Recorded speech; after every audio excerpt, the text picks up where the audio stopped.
जय श्री राम आप सभी को। मेरे प्रिय साधकों, मैं आपका स्वागत करती हूँ इस आध्यात्मिक यात्रा में, जहाँ हम जीवन की उन गहराइयों को छूने वाले हैं जिन्हें अक्सर हम नज़रअंदाज कर बैठते हैं और फिर पछताते हैं। कभी आपने सोचा है क्यों कुछ बातें, कुछ राज हमारे जीवन में ऐसे विचार ला सकते हैं जो हमें अंदर से तोड़ देते हैं?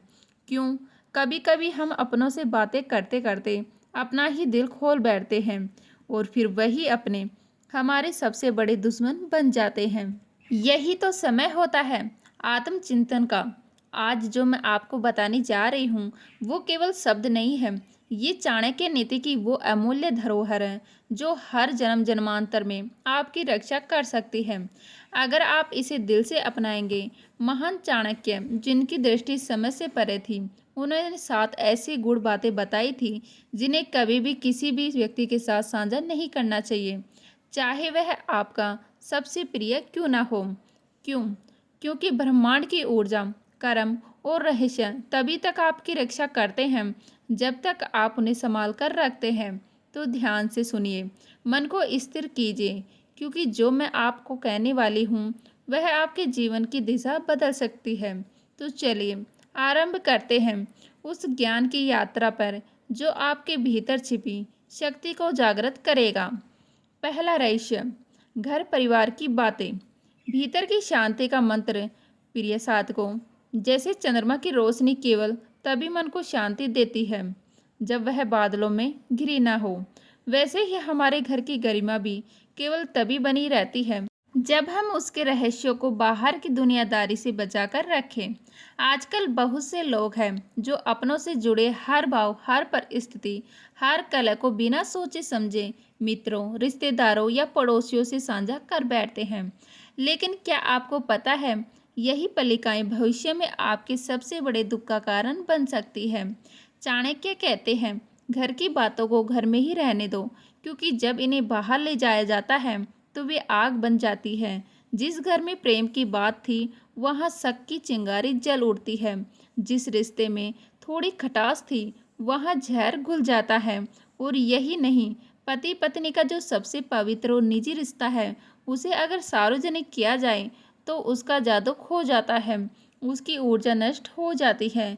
कुछ लोग थोड़ी सी सहानुभूति पाने के लिए अपने घर के गहरे क्षण दूसरों को बताते हैं।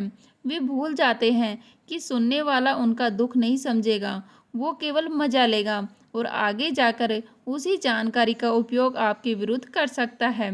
तो हे आत्माओं, अगर आप चाहते हैं कि आपके घर का वृक्ष फलता फूलता रहे तो उसकी जड़ें गुप्त रखिए, क्योंकि जीवन की सच्ची सुरक्षा, शांति और समृद्धि उसी में है जहाँ घर के दरवाजे खुले हों प्रेम के लिए, पर बंद हो गैरों की नज़रों के लिए। यही है पहला सूत्र चाणक्य की अमूल्य नीति से, जो आपके जीवन में स्थिरता और सुख ला सकता है। दूसरा रहस्य, अपनी आमदनी की बात, लक्ष्मी का मौन व्रत। प्रिय साधगण, क्या आपने कभी ध्यान दिया है, धन की देवी महालक्ष्मी वहाँ ही ठहरती है जहाँ गौरव नहीं, गुप्तता हो, जहाँ घमंड नहीं, संयम हो, जहाँ प्रदर्शन नहीं, प्रार्थना हो। आज के इस भौतिक युग में हर कोई यह जानना चाहता है आप कितना कमाते हैं, और अगर आप चुप भी रहे तो लोग सवालों को लपेटकर इशारों में, अंदाजों में आपकी आमदनी का रहस्य चुरा ले जाते हैं। लेकिन हे साधक, क्या आप जानते हैं, धन केवल लक्ष्मी नहीं, वह परीक्षा भी है। और जो अपनी आमदनी का ढिढोरा पीटता है वह अनजाने में खुद को लोभियों, जलने वालों और अवसरवादियों के बीच खड़ा कर देता है। चाणक्य नीति कहती है, धन को जितना गुप्त रखोगे उतने ही दीर्घायु होगी तुम्हारी समृद्धि की। अगर आपने अपनी आमदनी किसी को बता दी तो अगली बार जब किसी को मदद चाहिए होगी वे सबसे पहले आपकी तरफ देखेंगे। और अगर आपने मना कर दिया, चाहे किसी भी कारण से, तो वही लोग जो पहले आपकी तारीफ करते थे अब आपको स्वार्थी और झूठा कहेंगे। और अगर आमदनी कम हुई तो समाज, वही समाज जो दिखावे से मोहित होता है, आपको नीचा दिखाने में पल भर भी नहीं लगाएगा। इसीलिए धन को लेकर मौन व्रत धारण कीजिए। ध्यान रखिए, आपका धन आपकी शक्ति है और शक्ति को कभी सार्वजनिक नहीं किया जाता है। लेकिन यह मौन सिर्फ बाहरी दुनिया के लिए हो, पत्नी के साथ नहीं, क्योंकि जहाँ लक्ष्मी का वास है वहाँ पार्वती स्वरूप पत्नी की उपस्थिति अनिवार्य है। अगर आप उससे कुछ छुपाते हैं तो वही धन एक दिन दुख का कारण बन जाता है। इसीलिए समझदारी यही है कि आमदनी की बात न हो सार्वजनिक, न हो चर्चा का विषय, बस वह हो एक आत्मिक समझदारी जो अपनों के बीच भरोसे की दीवार बनाए। तीसरा रहस्य, अपनी अतीत की गलतियां और भविष्य की रणनीति। समय के रहस्य से मत खेलो प्रिय साधकों। समय यह ब्रह्मांड का सबसे गूढ़ तत्व है। यह ना कभी रुकता है, ना किसी के लिए मुड़ता है, और इस समय के दो सिरों पर भूतकाल और भविष्य ऐसे क्षेत्र हैं जहाँ चुप रहना ही सबसे बड़ा ज्ञान है। आचार्य चाणक्य का तीसरा अमूल्य सूत्र यही है, ना अपने अतीत की भूलें सबको बताओ और ना अपने भविष्य की योजनाएं। आपका अतीत चाहे कितना भी कठिन रहा हो, वह अब केवल आपका अनुभव है, आपका सबक है। लेकिन जब आप उसे दूसरों को सुनाते हैं तो वे उसे केवल कहानी मानते हैं, और यह कहानी धीरे धीरे बन जाती है आपकी पहचान का कलंक। लोग आपको उसी निगाह से देखने लगते हैं, यह वही व्यक्ति है जिसने वो गलती की थी, और फिर चाहे आप कितने भी बदल जाएं, उनके लिए आप वही के वही रहते हैं, बीते हुए कल की छाया। और जो भविष्य है वह देवताओं का क्षेत्र है। जो काम अभी केवल विचार में है, उसे जब आप दूसरों से बांटते हैं तो वह विचार ऊर्जा खो देता है। कई बार लोग केवल जलन या दीर्घवश आपकी योजनाओं में अड़चन डाल देते हैं, और फिर जब आप असफल होते हैं तो वही लोग आपकी असफलता को लेकर ठहाके लगाते हैं। यही कारण है कि चाणक्य नीति कहती है, अपने आने वाले कदमों को अपने तक सीमित रखो, जब तक फल ना दिखे। वृक्ष को गिनाना मूर्खता है। याद रखिए साधकों, आपका अतीत आपका शिक्षक है, समाज का विषय नहीं, और आपका भविष्य आपकी साधना है, दुनिया की चर्चा नहीं। मौन आपकी रक्षा है, और रहस्य आपके भाग्य की चाबी है। चौथा रहस्य, अपनी कमजोरी और ताकत की बात। स्वयं का रहस्य स्वयं की रक्षा है। साधकों, मनुष्य जब स्वयं को पहचानने लगता है तभी वह देवत्या की ओर अग्रसर होता है। लेकिन यह पहचान बंद कमरे की मोमबत्ती की तरह होनी चाहिए, जो सिर्फ अंदर रोशन करे, बाहर नहीं। चाणक्य कहते हैं, यदि तुम्हें अपनी कमजोरी का भान है तो तुम पहले से ही जागृत हो, पर यदि तुम उसे सबके सामने उजागर कर दोगे तो दुनिया उसे हथियार बना लेगी, तुम्हारे ही विरुद्ध। दुनिया वही है साधकों, जहाँ लोग पहले मुस्कान देते हैं और फिर वही मुस्कान अवसर पाकर कटाक्ष बन जाती है। आपकी कमजोरी किसी को पता चल जाए तो वे आपको मानसिक रूप से छोटा करने लगते हैं, और यदि आपकी ताकत जान लें तो विश्वास रखो, वे उसी ताकत का तोड़ खोजने लगते हैं। क्योंकि इस संसार में सबको जीतना है, चाहे वो प्रेम से हो या प्रवचन से। इसीलिए अपनी शक्ति को अपना कवच बनाओ और अपनी कमजोरी को एक साधना की तरह भीतर संभालो, जब तक वो ताकत में न बदल जाए। पंचम रहस्य, अपने अपमान की बात। मौन का प्रतिकारक सबसे बड़ा प्रतिशोध है।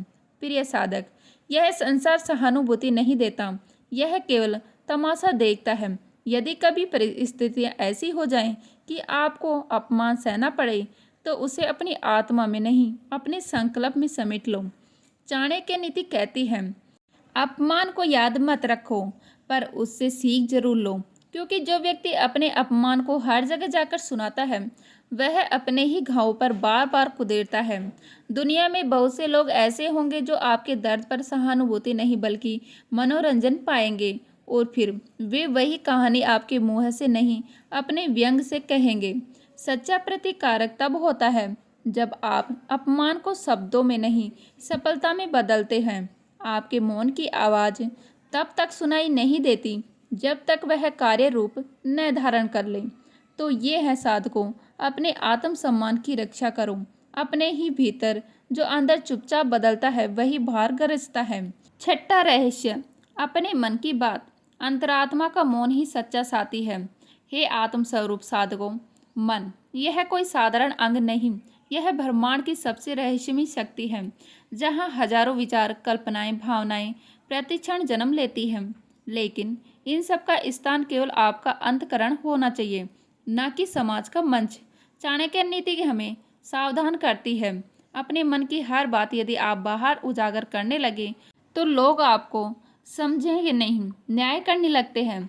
मन में कभी कभी क्रोध उठता है, निराशा गहराती है, घृणा पनपती है, पर यदि आप इन्हें दूसरों के सामने रख देंगे तो आपके हजार गुण भी उसी एक विकार में डूब जाएंगे। लोग आपके शुद्ध प्रयास नहीं, केवल वह क्षणिक अंधकार याद रखेंगे। बुद्धिमान वह नहीं जो मन में कुछ न रखे, बुद्धिमान वह है जो जानता है क्या बाहर लाना है और क्या भीतर साधना है। तो मन की बातों को वहीं रहने दो जहाँ वे जन्मती है, अपने भीतर। यही आत्म संयम आपको भीतरी शांति और बाहरी सम्मान दोनों देता है। सातवां और अंतिम रहस्य, दान पुण्य की बात। जहाँ मौन है वही महाफल है। जब आप किसी भूखे को भोजन कराते हैं, किसी जरूरतमंद की सहायता करते हैं या किसी पवित्र कार्य में भाग लेते हैं, तो क्या आपने कभी महसूस किया है कि एक अलौकिक आनंद आपके भीतर उड़ता है? वह आनंद ही आपका सच्चा फल है। बाकी जो दुनिया की वाहवाही है वह तो सिर्फ क्षणिक प्रशंसा की धूल है। चाणक्य स्पष्ट कहते हैं, जो दान का बखान करता है वह पुण्य को विकिरक कर देता है। जब आप अपने दान की चर्चा करते हैं तो वह दान अब पवित्र कर्म नहीं, दिखावा बन जाता है, और देवता वहाँ मौन रहते हैं जहाँ हृदय से किया गया दान भी मौन हो। मंदिरों में दिया गया गुप्त दान, भूखे को बिना बताए कराया गया भोजन, यह सब ब्रह्मांड के लेखा में दर्ज होता है और समय आने पर 100 गुना लौट आता है। पर यदि आपने उसे जता दिया तो वह वही समाप्त हो गया। इसीलिए हे साधक, दान के समय केवल एक भावना रखें, मुझे कुछ नहीं मिला है, मैं सिर्फ माध्यम हूँ। और जब आप माध्यम बन जाते हैं तब आप ईश्वर के सबसे प्रिय बन जाते हैं। अब अंत में ये 7 रहस्य चाणक्य नीति में सिर्फ नीति नहीं, जीवन की रक्षक कवच है। जैसे ग्रहों के चाल को जानकर हम जीवन की दिशा बदल सकते हैं, वैसे ही इन 7 बातों को गुप्त रखकर हम भाग्य को साध सकते हैं। आप इन नीतियों को सिर्फ सुने नहीं, जिए, क्योंकि यही वह गुप्त विज्ञान है जो आपके कर्म को शक्ति और भविष्य को ज्योति बना सकता है। क्या आप इन 7 रहस्यों को जीवन में अपनाने के लिए तैयार हैं? आचार्य चाणक्य की अंतिम चेतावनी। मौन ही सबसे बड़ा रक्षक है। हे साधकों, समय बड़ा ही चंचल है। आज जो मित्र है कल शत्रु भी बन सकता है, और जब नक्षत्र उल्टे पड़ते हैं तो वही व्यक्ति जिसे आपने अपना समझा आपके सबसे गहरे रहस्य का व्यापारी बन सकता है। चाणक्य की यह अंतिम चेतावनी है, अपने दुख और अपने रहस्य, ये दोनों वस्तुएं भूल कर भी किसी को न बताएं, क्योंकि जब हालात बिगड़ते हैं या रिश्ते दरकते हैं तब वही बातें जो कभी आपने भरोसे से साझा की थी अब बन जाती है तमाशे की चिंगारियां। सोचें कितना पीड़ादायक होगा वह क्षण जब आपकी निजी वेदना आपके अपने शब्दों से निकलकर दूसरों की हंसी का कारण बन जाए। इसीलिए इस चेतावनी को अपने हृदय में उतार लीजिए। जो भीतर का है उसे भीतर ही रखिए, क्योंकि आपकी आत्मा ही आपकी सबसे सुरक्षित जगह है। दिव्य नीतियाँ जो चाणक्य ने सदियों पहले हमें दी थी, पर आज भी उनकी प्रासंगिकता उतनी ही सटीक है जितनी शनि की दृष्टि। ये 7 सूत्र केवल शब्द नहीं, ये है जीवन की वह डाल जो हमें धोखे, अपमान और पतंग से बचाती है। यदि आप चाहते हैं कि आपका भाग्य स्थिर हो, आपके रिश्ते गहरे हों, आपका आत्मबल अडिग हो, तो इन 7 बातों को मन में रखें, पर दुनिया से छुपा कर रखें। अब आपके प्रश्न है, क्या आप इन 7 नीतियों को अपने जीवन का हिस्सा बनाएंगे? क्या आप तैयार हैं उस मौन साधना के लिए जो चाणक्य ने सुझाई है? कमेंट में जरूर बताइए। और अगर ये बात आपके हृदय को छू गई है तो इसे किसी और को बताइए नहीं, बल्कि उसके जीवन में उतारने में मदद कीजिए। हम फिर मिलेंगे एक नए विषय, नई दृष्टि और एक नई चाणक्य नीति के साथ। तब तक के लिए अपने विचारों को शुद्ध रखें, अपने रहस्यों को सुरक्षित रखें और अपनी आत्मा को जागरूक बनाए रखें। तो मिलते हैं इसी तरह की नई वीडियो के साथ। तब तक के लिए जय हिंद, जय भारत, जय श्री राम।